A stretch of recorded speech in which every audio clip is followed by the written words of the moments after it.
Hello, this is Mango Derm. This paper is my ethical dilemma presentation. So, when we are in the videos, we say David asked Counselor John if he has a personal experience with addiction. So John gave a very brief self-disclosure about being in recovery himself. And in the video, that answer seemed very clear and relatable. However, it raised ethical concern about boundaries, client focus, and counselor motivation. Self-disclosure may strengthen support but risk counter-transference and blur role if the counselor ignored the self-assessment before and after and during the sections. You can go using CA Code of Ethics, Texas Administrative Code, and federal law to help us guide in decisions and creating this presentation. I want to determine whether counselor self-disclosure is appropriate and ethical, using the ethical decision-making model as guidance to find the best course of action for this scenario and how to implement that course of actions. So when I read the videos, I find the three problems. Number one is determine whether the counselor's self-disclosure is appropriate. Number two, risk that focus may shift from the client to the counselor. Number three, need to maintain strong therapeutic boundaries. And find four secondary problems. Number one, possible of counter-transference if the counselor are still recovery. Number two, the client might be misinterpreting the counselor disclosure responsible to the counselor's emotion. And number three, Texas regulation also highlight the impairment concern, which means counselor must be aware of anything past or present that could affect their judgment. With the other counselor might be a risk sensitivity around the trust and boundaries. This concern relate to both sides of a therapeutic relationship. For the counselor, this situation involves ethical decision-making, really evaluating the purpose and potential impact of self-disclosure. So what and who the problem relate to? Counselors' ethical decision-making, clients' need for trust, emotional safety, and hope during and after the section. Overall, the issue fit within broader concept of maintaining professional boundaries, so therapy remain focused, supportive, and ethical.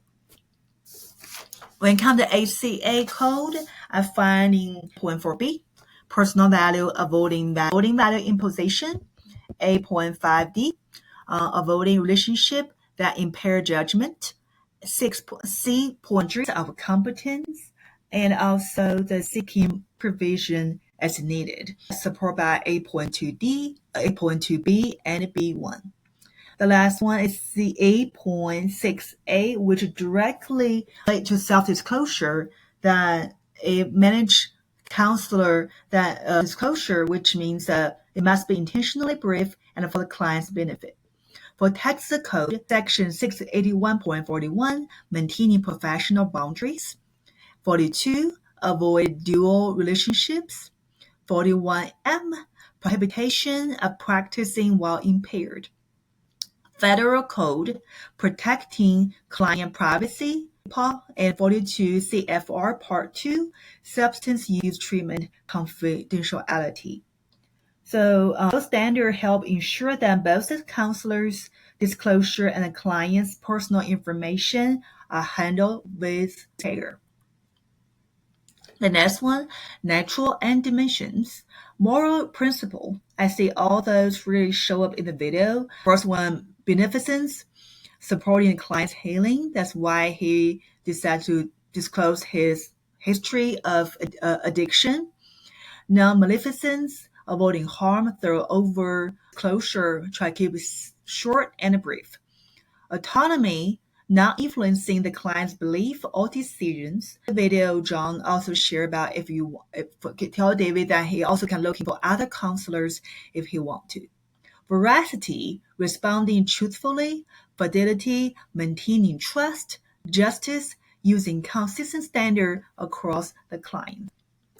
There are 3 articles. Robertson's in all, self-disclosure can increase hope when used consciously. Sutton, counselor mass invalidate motivation and potential risks. Johnson, supervision essential when navigating self-disclosure. With that kind of issue, we can looking for consultation with a local LPC. I found one, Dr. Lisa Hangin, she's practicing outside the military army base, and Chaplain Maria Torres, she's in the army hospital. And beside the personal consultation, we're looking also can find organizations such as ACA and TCA. I believe they all gonna help us to making ethical sound guidance with decision making. Potential course of action: decide self-disclosure and try to build rapport with the client. Client decline to self-disclose and seek the client's intention behind the questions instead. Continue the section without engaging the question. Redirect the client with therapeutic questions such as asking what the question means to them and what they hope your answer will be.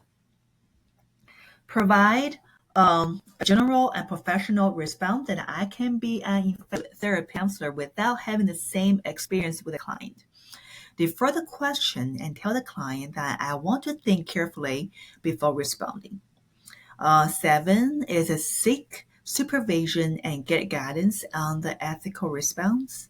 And last one I can think about potential course of action is consider referral if I decide I cannot remain therapeutically neutral with the client. Each course of action, there are going to be the consequence, pros or cons.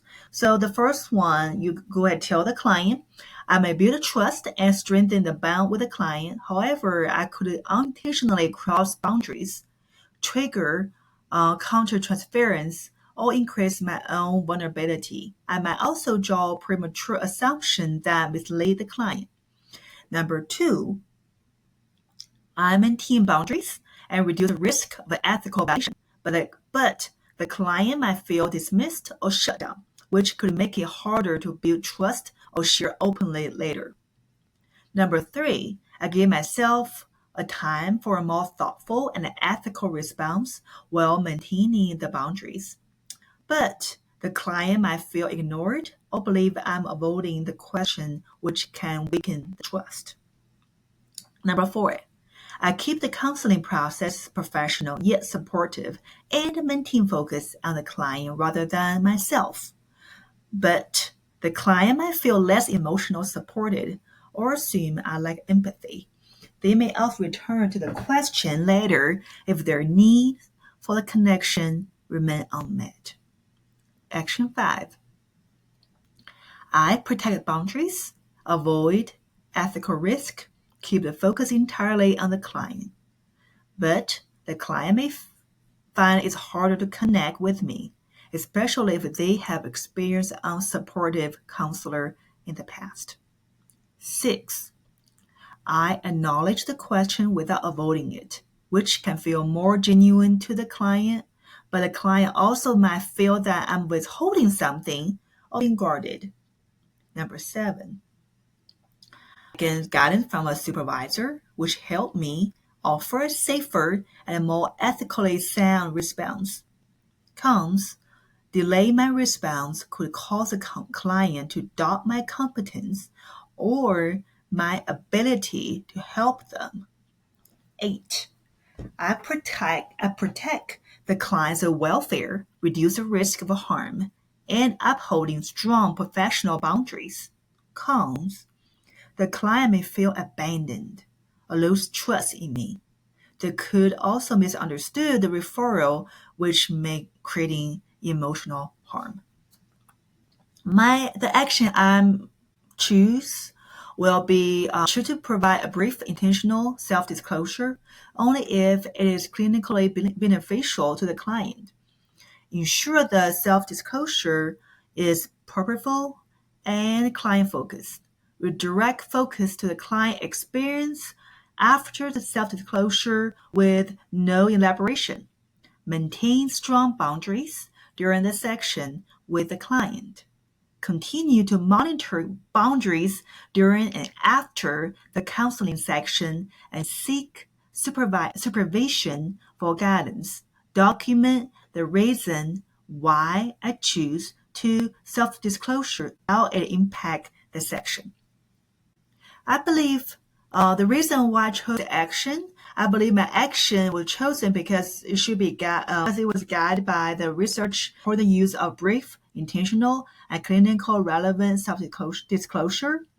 The counselor closure should be followed by redirecting the focus back to the client and monitoring boundaries, while also documenting the rationale and seeking supervision when needed. Hale Knox, 2002, ACA, 2014, Wheeler and Bertrand, 2020. Evaluate the course of action. Test of justice. Will I treat others the same way? I believe self-disclosure helps build trust and rapport at the beginning of the section and show client that if I can recover from it and they can do the same. Publicity. Ask myself if I can share my course of action in public. Absolutely. If I practice self-awareness and check my motivation, ensuring that what I share is helping my client recovery. That's why I believe documentation after the section is important. Wheeler and Bertrand, 2020. How about university? However, would I recommend it to other counselor? I believe each case is unique because the bond between the counselor and the client. I believe my course of action can be beneficial, but also with caution. Remaining concern. Risk of selective self-disclosure. Possible unintended influence on client behavior. Need for ongoing self-awareness. Implementation. Then reflect on motivation before disclosing. Know them what you're sharing, that you feel safe to share, and you are not really in the recovery healing process anymore.